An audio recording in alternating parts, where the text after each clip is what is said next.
अवांजी समातुन ताईं radio voice of Sindh London.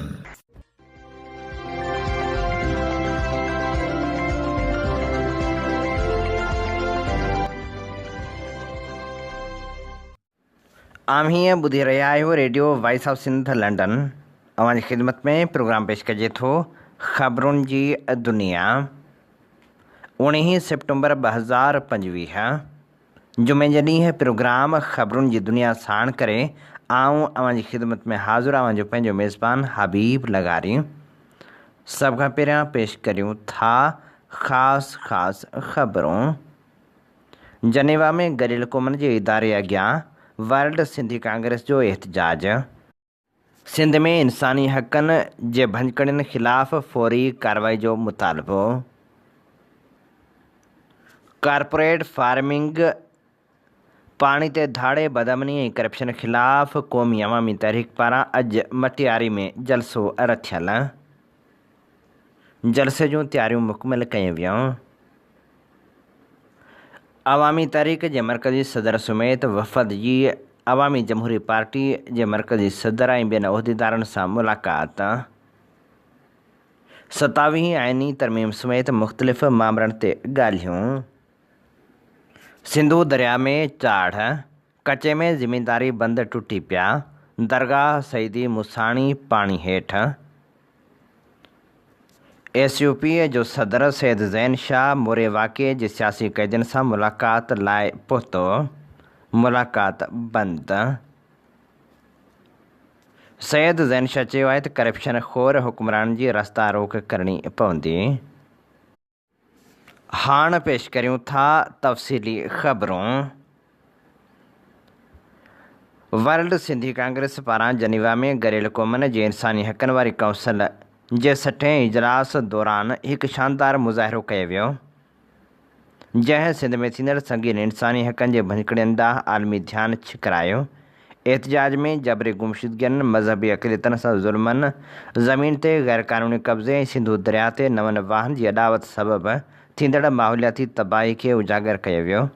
एहतजाज में सिंध, बलूचिस्तान, बांग्लादेश ऐं यूरोप जे मुख़्तलिफ़ मुल्कनि मां सियासी अॻुवाननि ऐं इंसानी हक़नि जे कारकुननि शिरकत कई। मुज़ाहिरे खे डॉक्टर लखूअ लुहाणे, वर्ल्ड सिंधी कांग्रेस जे चेयरमैन ऐं उन सां गॾोगॾु बलोच अॻुवान हुसैन दोस्त ऐं ख़ालिदुर रहमान, बांग्लादेश इंसानी हक़नि जे कारकुन डॉक्टर हिदायत भुट्टो, वर्ल्ड सिंधी कांग्रेस बरतानिया जे अॻुवान ऐं यूरोप ऑर्गेनाइज़र जी मिस आना केरी, इंसानी हक़नि जे कारकुन कामरान जतोई, मिस फहमीदा बलोच ॿिनि पिणु ख़िताब कयो। सभिनी मुक़ररनि पाकिस्तान जे तरफ़ां बुनियादी इंसानी हक़नि जे भञकड़ियुनि जी सख़्त मज़म्मत कई ऐं ज़ोर ॾिनो त सिंध ऐं बलूचिस्तान में सियासी कारकुननि जूं जबरी गुमशुदगियूं, ग़ैर अदालती क़त्ल ऐं अगवा वारा वाक़िआ जेके रोज़ जो मामूल बणियल आहिनि, उहे रोकिया वञनि। मज़हबी अक़लियतनि खे जबरी मज़हब तब्दीलियुनि, जबरी तौरु मुल्क खे छॾण जहिड़नि मसइलनि खे मुंहुं ॾियणो पइजी वञे थो। मज़हबी अक़लियतनि खे जबरी मज़हब तब्दीलियुनि ऐं मुल्क दरबदरीअ खे मुंहुं ॾियणो पवे थो।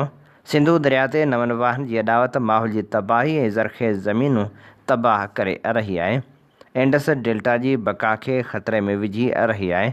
फ़ौजी सरपरस्ती हेठि ज़मीननि ते कब्ज़ा ऐं कॉर्पोरेट फार्मिंग स्कीमूं ॻोठाणनि खे बेदख़ल करे रहियूं आहिनि, सिंधी माण्हुनि खे रोज़गार खां महरूम करे रहियूं आहिनि।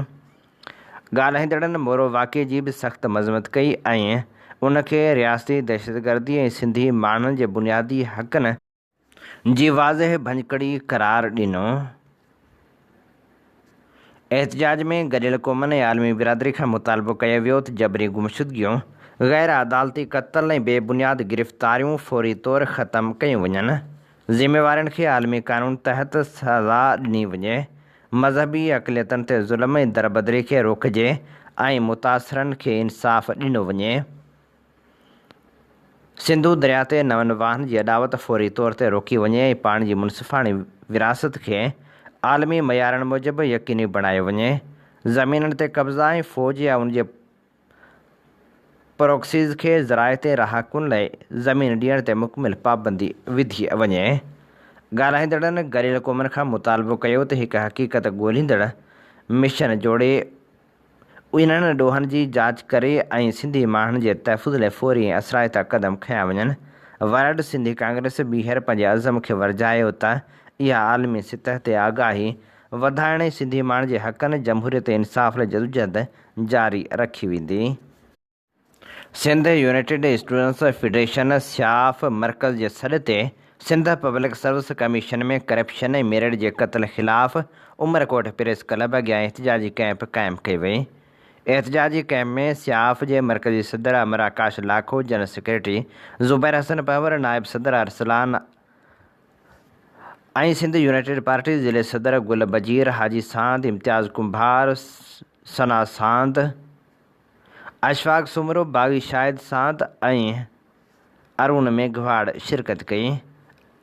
अॻवाननि ख़िताब कंदे चयो त सिंध जे नौजवाननि लाइ रोज़गार जो वाहिद दरवाज़ो सिंध पब्लिक सर्विस कमीशन आहे, जेको हाणे करप्ट सरकार हथां यरगमाल बणियल आहे। सरकार सिफ़ारिश ऐं सियासी वफ़ादारी जे बुनियाद ते नौकरियूं विकिरो करे थी। अॻवाननि जो वधीक चवणु हो त मेरिट खे लताड़े अहल नौजवाननि सां खुलियल दोखो कयो वियो आहे। सिंध पब्लिक सर्विस कमीशन हिकु इदारे मां बदिलजी सरकारी बाज़ार बणिजी चुकी आहे। क़ौमी रागी अब्बास फ़कीर बि एहतिजाजी कैंप में पहुतो ऐं हुन क़ौमी गीत ॿुधाए मुज़ाहिरनि जो हौसलो पिणु वधायो। कैंप जी अॻुवाणी स्याफ ज़रई कैंपस जे सदर राणा सुणकी, सीनियर नायब सदर अयाज़ अली मरी, जनरल सेक्रेटरी जयपाल ऐं ॿियनि कई। अवामी तहरीक जे मरकज़ी सदर एडवोकेट वसंत थरी, पार्टी वफ़द समेत अवामी जमहूरी पार्टी जे मरकज़ी सदर नूरनबी राहूजो ऐं सिंध तरक़ी पसंद पार्टी जे मरकज़ी जनरल सेक्रेटरी होत ख़ान गाॾाही सां हैदराबाद में धारदार मुलाक़ात कई। 27वीं आइनी तरमीम ज़रिए नवनि सूबनि जे नाले में सिंध जे विरहाङे कालाबाग डैम समेत नवनि डैमनि, कैनालनि, कॉर्पोरेट फार्मिंग, पीका एक्ट ऐं ॿियनि कारण क़ानून ख़िलाफ़ 24 सितंबर ते हैदराबाद में अवामी तहरीक जी सॾायल कॉन्फ्रेंस में शिरकत जूं दावतूं पिणु ॾिनियूं वियूं। उन मौक़े ते अॻवाननि ख़िताब कंदे चयो त वफ़ाक़ कारा क़ानून आणे मुल्क जे ख़ालिक़ ऐं कायन जे वजूद खे ख़तमु करणु चाहे थो। 27वीं आइनी तरमीम ज़रिए मुल्क में नवां सूबा ठाहे सिंध खे विरहाइण जी साज़िश कई पई वञे। हुन चयो त सिंध हज़ारे सालनि खां सिंधी माण्हुनि जो वतन आहे। पाकिस्तान जी ख़ालिक़ सिंध धरती आहे। सिंध खे विरहाइण लाइ वफ़ाक़ कारा क़ानून ठाहे रहियो आहे, जिन खे कंहिं बि सूरत में सिंध जो अवाम क़बूल न कंदो। हुन चयो त सिंध जो घण तरफ़ो घेराव कयो वियो आहे। हिकिड़े पासे सिंध खे विरहाइण लाइ वफ़ाक़ कारा क़ानून आणे रहियो आहे त ॿिए तरफ़ पंजाब में ॿोॾि जो बहानो बणाए उते माण्हुनि खे सुकायो पियो वञे। ॿिए तरफ़ पंजाब में ॿोॾि जो बहानो बणाए कालाबाग डैम ऐं कैनालनि जे मुल्क दुश्मन मुहिम हलाई पई वञे। कालाबाग डैम खे सिंध, KPK ऐं बलूचिस्तान जूं असेंबलियूं ऐं अवाम रद्द करे चुको आहे। पंजाब जा हुक्मरान कालाबाग डैम ठाहिण वारी होॾ तां हेठि लहण लाइ तयारु न आहिनि।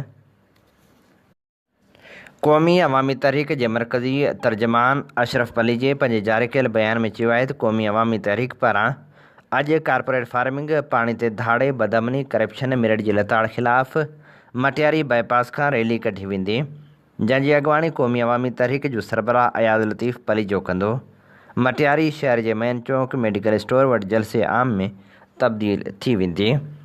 क़ौमी अवामी तहरीक जे मरकज़ी प्रेस तर्जुमान अशरफ पलीजे चयो आहे त पीपल्स पार्टी सिंध जी वहदत ऐं वसीलनि ते हमलेआवर साबित थी आहे। पीपल्स पार्टी इक़्तिदार खां अॻु में निमाइशी तौरु सिंध जे हक़नि जूं ॻाल्हियूं कंदी हुई। जॾहिं हिननि खे इक़्तिदार मिलियो आहे त सिंध विसरी वेंदी आहे। सिंध सां हर दौर में पीपल्स पार्टी वेसाख घातियूं कयूं आहिनि।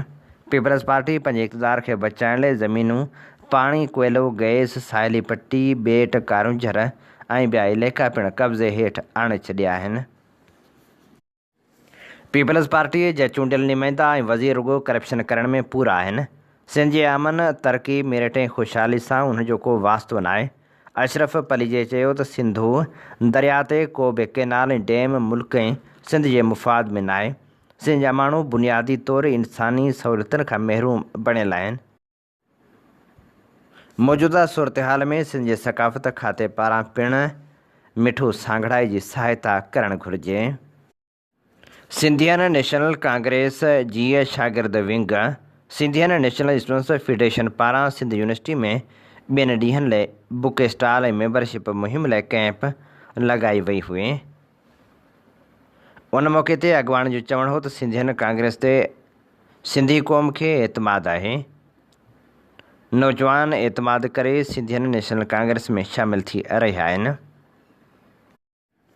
कराची प्रेस क्लब अॻियां फ़नकार मुसलसल सरापा जदोजहद बणियल आहिनि। कराची में मुसलसल एहतजाज कयो पियो वञे। सिंध सरकार फ़नकारनि सां ॻाल्हियूं बदिरां उन्हनि ते ताक़त जे इस्तेमाल खे बार बार वॼाए रही आहे। ज्वाइनिंग न मिलण ख़िलाफ़ मुसलसल एहतजाजी कैंप क़ाइमु करे वेठल सिंध जे नौजवान फ़नकारनि कामरान रिज़वान चांडियो, दादन चांडियो ऐं ॿियनि चयो त सिंध हुकूमत ऐं तालीम खातो फ़नकारनि सां ज़्यादती करे रहियो आहे। हिकु पासे खे ऑफर लेटर हूंदे बि ज्वाइनिंग नथा ॾियनि, ॿिए तरफ़ पुरमन एहतजाज करण ते मथनि पुलिस वसीले तशदुद कयो वञे थो। गिरफ़्तारियूं कयूं वञनि थियूं जेके सिंध मुहाज़ हिन जाइज़ मुतालबनि जी मइता लाइ जारी जदोजहद जी हिमायत कंदे जदोजहद जारी रखण जो ऐलान करियूं था। जीअं सिंध क़ौमी मुहाज़ ज़िले जामशोरे जी इलेक्शन जसकम मरकज़ी इलेक्शन कमीशन जे चेयरमैन डॉक्टर अयाज़ जोखियो ऐं इलेक्शन कमीशन जे मेंबर शबीर शर DO हैदराबाद रहमान पीरज़ादो जी निगरानी में अली बाबा अदबी पार्क भेटाई कॉलोनी कोटड़ी में थी गुज़रे। ज़िले जामशोरे जी बॉडी जा 6 नेशनल कांग्रेस जा 10 मेंबर चूंडिया विया। जामशोरो ज़िले सदर मामा सूमर जमाली, नायब सदर Ali Bakhsh Kaburo, general secretary Mehboob Otho, joint secretary Liaquat Ali Chhachhar, मालियात secretary Ghafoor Kachhi, press secretary Abid Ali Jamali बिना मुक़ाबले साम्हूं चूंडिजी आया। कराची में सिस्टम जा इख़्तिलाफ़ ॿिन्ही शख़्सियतनि जी अजारादारी वारी जंग में हिकु शख़्सियत कामयाबु। ज़रियनि मूजिबि ताक़तवर क़ुवतनि जूं सिंध में हलंदड़ सिस्टम ते नज़रूं आहिनि, जंहिं बाद सिस्टम में कमु कंदड़नि खे कुझु वक़्त लाइ रूपोश रहण लाइ चयो वियो हो, पर ताज़े फ़ैसिले सिंधी ब्यूरोक्रेसी खे परेशान करे छॾियो आहे। ख़बर इहा आहे त ॿिनि वॾियुनि शख़्सियतनि जेके हिन सिस्टम में अहमियत हैसियत रखनि था उन जे विच में सख़्तु टकराव थी पियो आहे। गुज़िरियल केतिरनि सालनि खां हिकु शख़्सियत जो पलड़ो ॻरो रहियो, पर हाणे ॿी शख़्सियत अहम तरीन शख़्सियत सां वेझो थी वई आहे, जंहिंजे नतीजे में ज़मीननि ते कब्ज़नि, खातनि जी तब्दीली, मुख़्तियारकार ऐं तपेदार मुक़ररु करण जा इख़्तियार हिकु शख़्सियत खां खसे ॿी शख़्सियत खे ॾिना विया आहिनि। 2008 खां 2025 ताईं लॻभॻि 50 खरब रुपयनि जे ज़मीननि ते कब्ज़ो कयो वियो ऐं उन जे नतीजे में मिलंदड़ रक़म मनी लॉन्ड्रिंग ज़रिए ॿाहिरि मोकिली वई। कराची, हैदराबाद, सखर समेत वॾनि शहरनि में हिन सिस्टम वसीले बेइंतहा फुलूट थी आहे।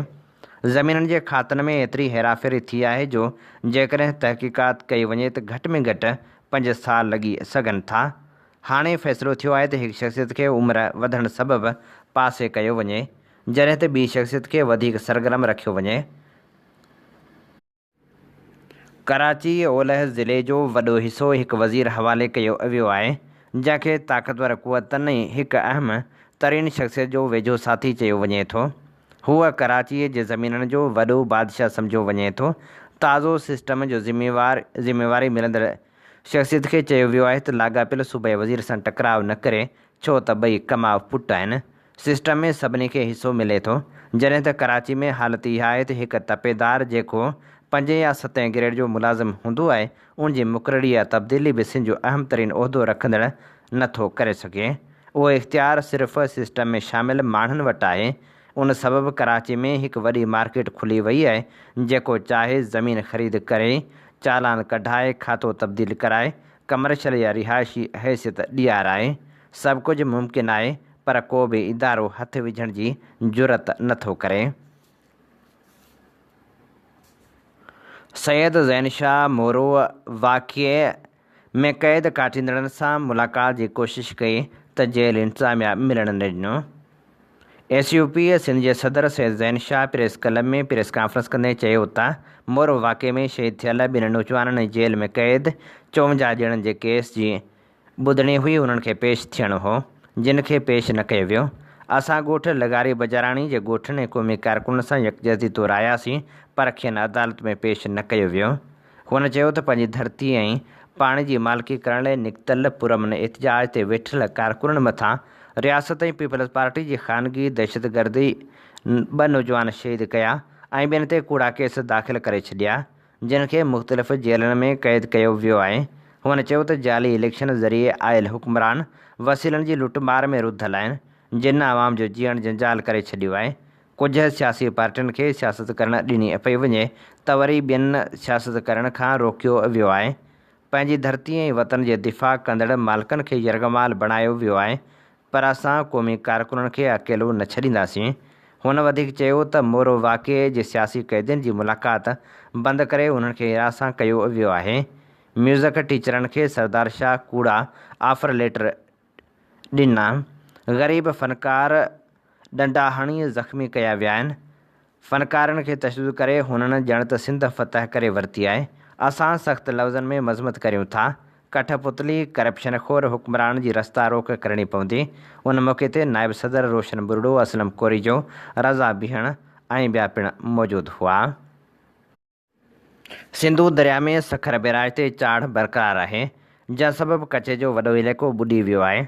सखर बैराज जे मथाएं दर्जे जी ॿोॾि सूरतहाल सां गॾु 5,71,000 क्यूसेक जो वहिकिरो मौजूदु आहे, जॾहिं त कोटड़ी बैराज ते विचोले दर्जे जी ॿोॾि रिकॉर्ड कई वई आहे।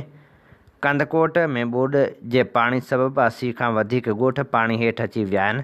कादरपुर गैस फील्ड मां गैस जी फ़राहमी मुअतल थी वई आहे। नौशहर फिरोज़ में सिंधु दरिया में विचोले दर्जे जी ॿोॾि बरक़रार आहे। मांझंदि भरिसां वधीक ज़िमेदारी बंदि टुटण जे करे तेज़ वहिकिरो रोड खे तबाह करे वियो। पाणी जे तेज़ वहिकरण सबबि फ़सल तबाह थी विया आहिनि, जॾहिं त रवासी पंहिंजी मदद पाण तहत महफ़ूज़ हंधनि ॾांहुं मुंतक़िल थिया आहिनि। मेहड़ भरिसां हिफ़ाज़ती बंदि टुटण सबबि दरगाह, सैदी मुसाणी ऐं नओं ॻोठ पाणी हेठि अची वियो आहे।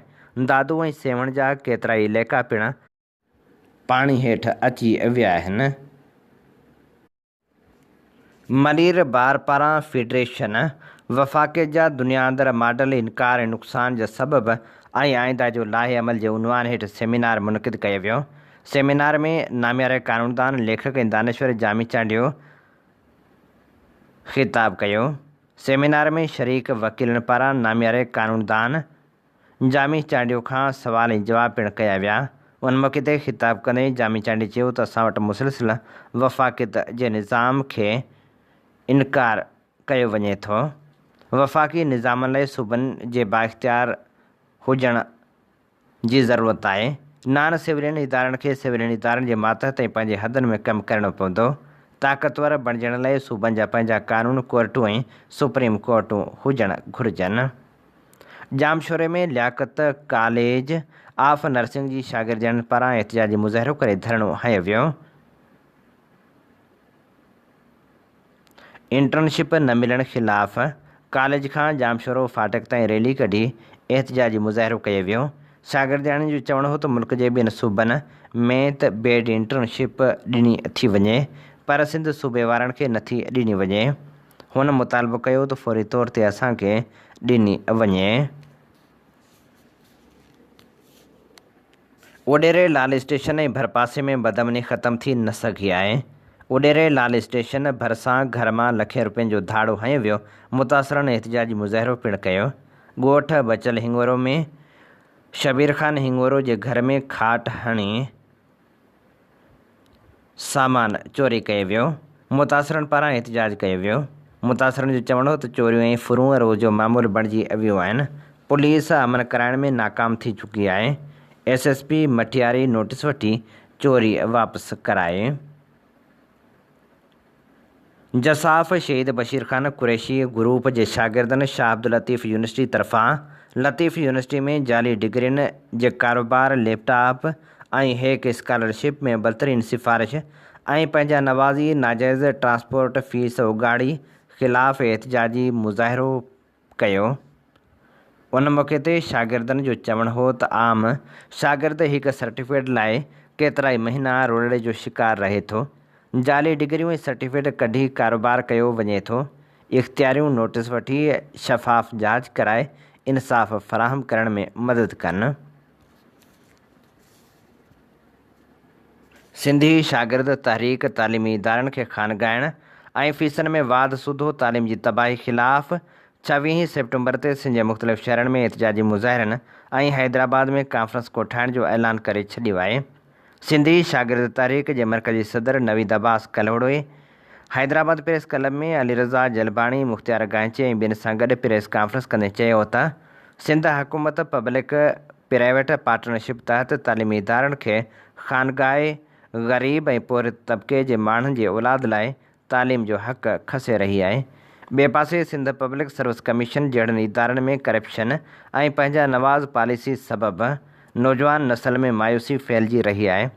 सिंध हुकूमत जी करप्शन ऐं नाक़स पॉलिसियुनि सबबि सिंध में तालीम जो रेशियो रोज़ बरोज़ किरंदो पियो वञे, जेको हाणे 57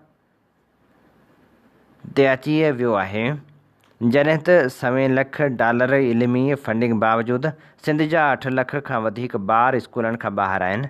हुन चयो त सिंध जी यूनिवर्सिटियुनि में ॻरियल फ़ीसनि सबबि लखें ग़रीबनि जा अहल औलाद आला तालीम खां महरूम रहिजी वेंदा आहिनि। हुन चयो त तालीम जे वाधारे ऐं आला तालीम ताईं ग़रीबनि जे ॿारनि जी रसाई लाइण सिंधी शागिर्द तहरीक पारां 24 सेप्टेम्बर ते हैदराबाद में कॉन्फ्रेंस कोठाई वेंदी। कराची, सागड़, मीरपुर ख़ास, बदीन, लाड़काणे, सखर, सूधो ॿियनि शहरनि में पिणु एहतिजाजी मुज़ाहिरा कया वेंदा। जाम साहिब भरिसां देह 5 एकड़ो में बासरनि पारां ज़रई ज़मीन जो पाणी बंदि करण ख़िलाफ़ ग़रीब आबादकारनि एहतिजाजी मुज़ाहिरो कयो। एहतिजाजी मुज़ाहिरे जी अॻुवाणी अता मुहम्मद नारेजो ऐं मोहम्मद रमज़ान नारेजो करे रहिया हुआ, जिन दाहींदे चयो त असीं ग़रीब मिसकीन आहियूं, बासर असांजे पाणी ते कब्ज़ो कयो आहे। भिरिया भरिसां खाही कंडा स्टाफ वटि क़ौमी शाहरा रोड जो मरमती कमु सुस्त थियण रोज़ जो मामूल बणिजी वियो आहे। मरमती कम वारे हंध ते गुज़िरियल राति 3 गाॾियूं क्रॉसिंग दौरान कल्टी थी पियूं, जंहिं सबबि गुज़िरियल 15 कलाकनि खां क़ौमी शाहरा बंदि पियल आहे।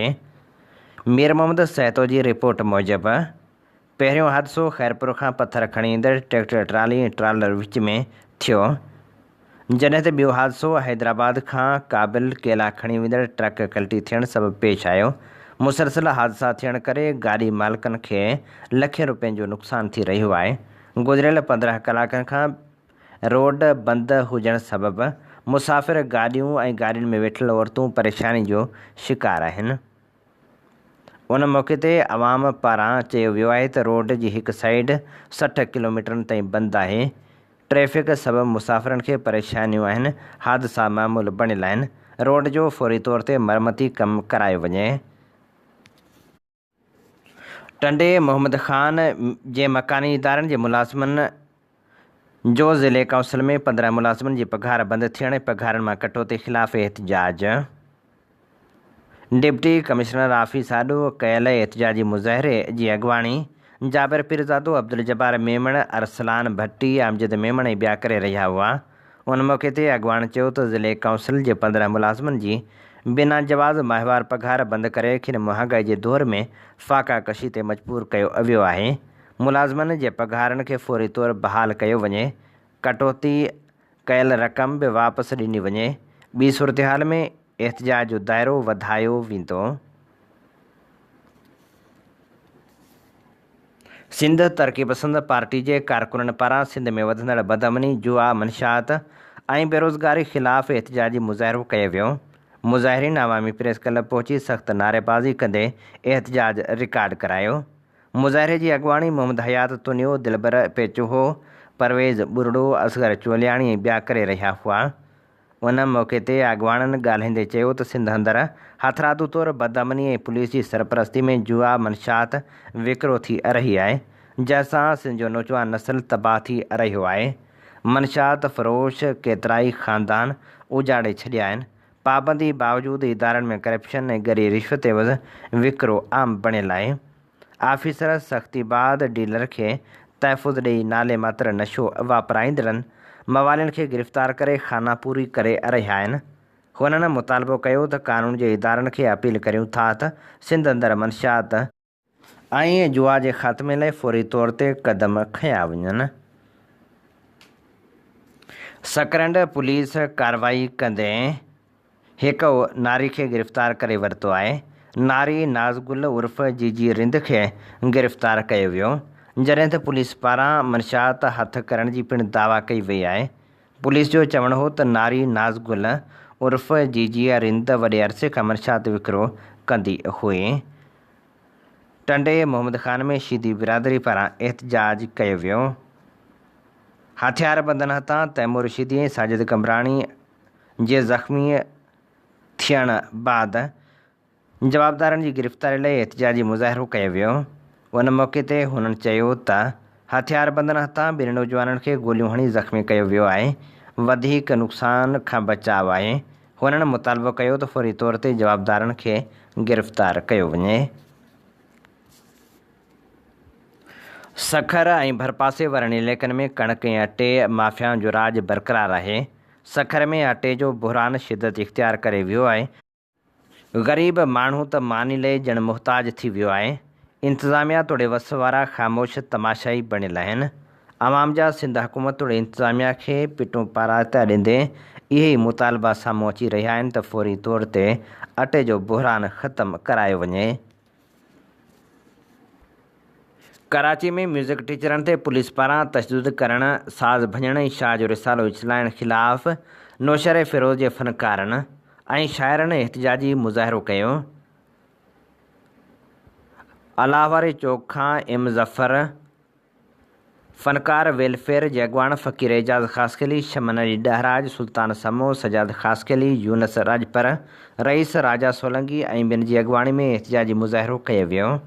उन मौक़े ते अॻवाननि चयो त सिंध जा हुक्मरान कन खोले ॿुधो, तव्हां सिंध जे मुलाज़िमनि सां ज़ुल्म जी इंतिहा कई आहे। तव्हां असां वटि पढ़िया आहियो पर उन्हनि ते बि तशदुद करायो। फ़नकार जे हथ में यकतारा बाजा हुआ कि कलेक्शन न हुई, पर अमन एहतजाज खे कूड़े शाह सरदार शाह 40 ॾींहं जो आसरो ॾेई एहतजाज ख़तमु करायो। 40 ॾींहं गुज़री विया आहिनि पर जॉइनिंग अञा ताईं मिली न सघी आहे। शहदादपुर में ॻोठ अली नवाज़ ज़रदारी वासी भील बिरादरी पारां शर्मती राणी भील, भियो भील, भारू भील, जगू भील ऐं ॿिनि जी अॻवाणी में 15 ॾींहं अॻु नवाबाद भरिसां ॻोठ मूसा पंजाबी में चेतन भील जी मङणी जी दावत में वियल नेजू भील खे मुबिना तौरु कचो शराब पीआरे तशदुद करे क़त्ल करण वारे वाक़े ख़िलाफ़ एहतजाजी मुज़ाहिरो कयो वियो। उन मौक़े ते अॻवाननि दाहींदे चयो त चेतन भील जे पुट जी मङणीअ जी दावत में वियो हो, जिते दावतियुनि रात जो कचे शराब जे नशे में धुत निजूअ भील खे तशदुद करे क़त्ल करे छॾियो आहे। हुननि चयो त जांच करे जवाबदारनि ख़िलाफ़ सख़्त कार्रवाई कई वञे। भिरिया सिटी भरिसां ॻोठ हाजी नवाब मेमण जे रवासी ॻोठाणनि यास्मीन मेमण ऐं ॿिनि जी अॻवाणी में ॻोठ जे बासर ख़िलाफ़ एहतजाजी मुज़ाहिरो कयो। उन मौक़े ते हुननि चयो त बासरनि ज़मीननि ते बीठल फ़सल खणी कब्ज़ो कयो आहे। असांखे इंसाफ़ ॾियारियो वञे। हीअ असीं अव्हां लाइ पेश करे रहिया हुआसीं मुख़्तलिफ़ ख़बरूं। इन ते ई प्रोग्राम ख़बरुनि जी दुनिया जो वक़्तु पुॼाणी ते पहुचे थो। पंहिंजे मेज़बान हबीब लगारी खे ॾींदा इजाज़त। जॾहिं पेर तेॾहिं ख़ैर। अव्हां जी समातुनि ताईं रेडियो